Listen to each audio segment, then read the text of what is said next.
Today, I want to reflect on some horrifying fun park accidents. There's nothing quite as terrifying as what's meant to be a really good time going nightmarishly bad. So, here we go.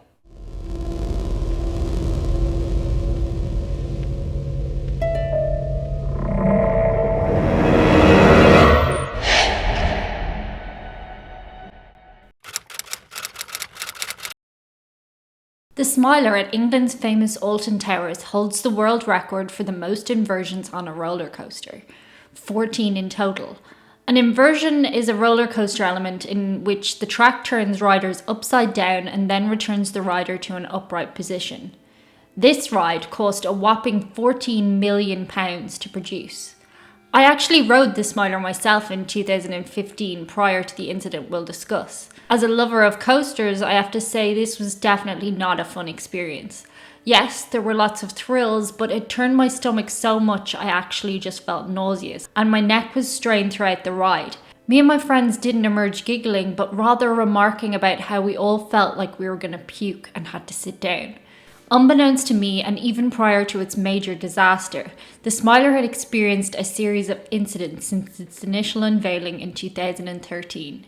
In its first year open, a piece of metal track flew off and narrowly missed passengers queuing for the ride.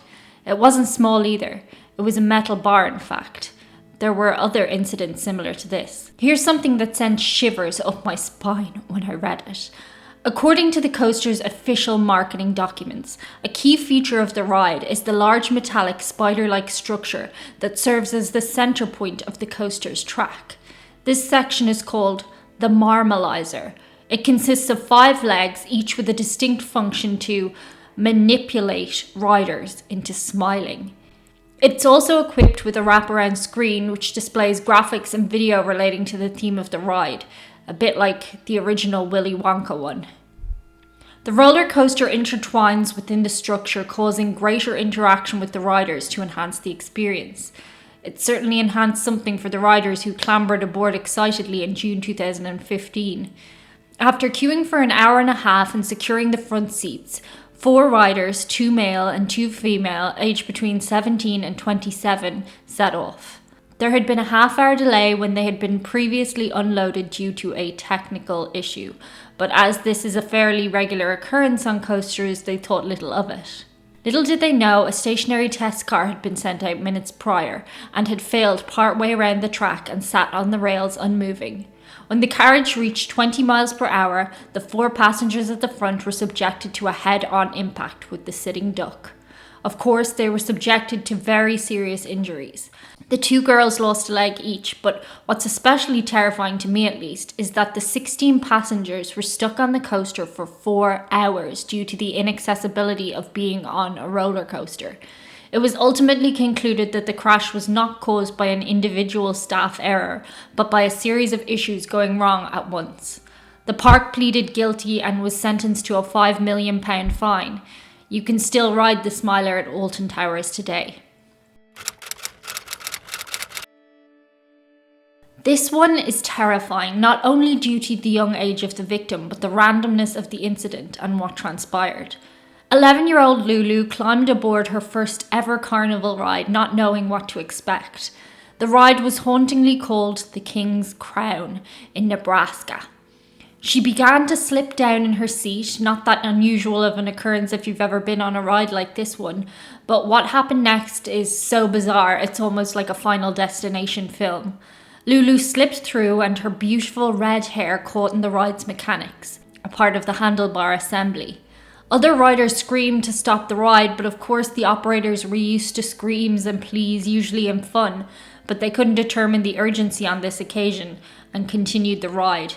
Lulu was swung around by her hair for about 5 to 10 minutes, according to witnesses. Her father said the ride had turned into a torture device and eventually the skin on Lulu's head was ripped from her skull, scalping her. Today, Lulu has had skin grafts and half of her hair has grown back. She nearly lost an eye and gets frequent infections, but what's really sick is that the ride operator initially attempted to evade legal action by not responding to it.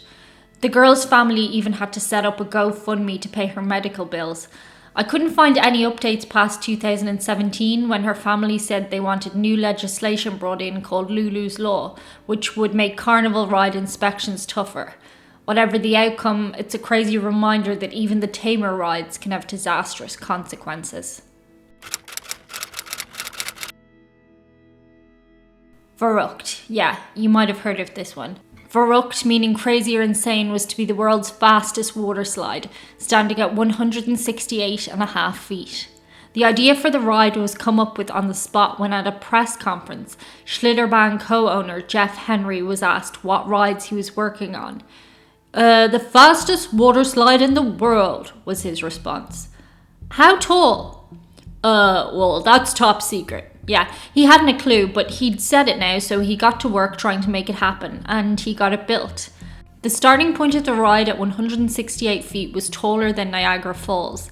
It was beyond the 120 feet that zoning codes permitted.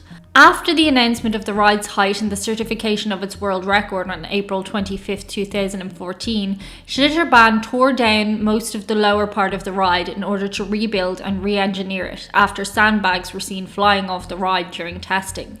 As a result, the second drop was changed from 45 degrees to 22 degrees, and an extra 5 feet was added to the uphill portion of the ride to slow down the rafts. Additionally, a series of metal hoops and netting supporting them were added into the areas where rafts had flown off in early testing. Yeah, they thought they'd stick some safety nets and metal wires around the ride in case the rafts continued to go airborne. That seems safe. A safety consultant hired by the park shortly before Verrückt's scheduled opening told Henry that the slide was unfinished and unsafe.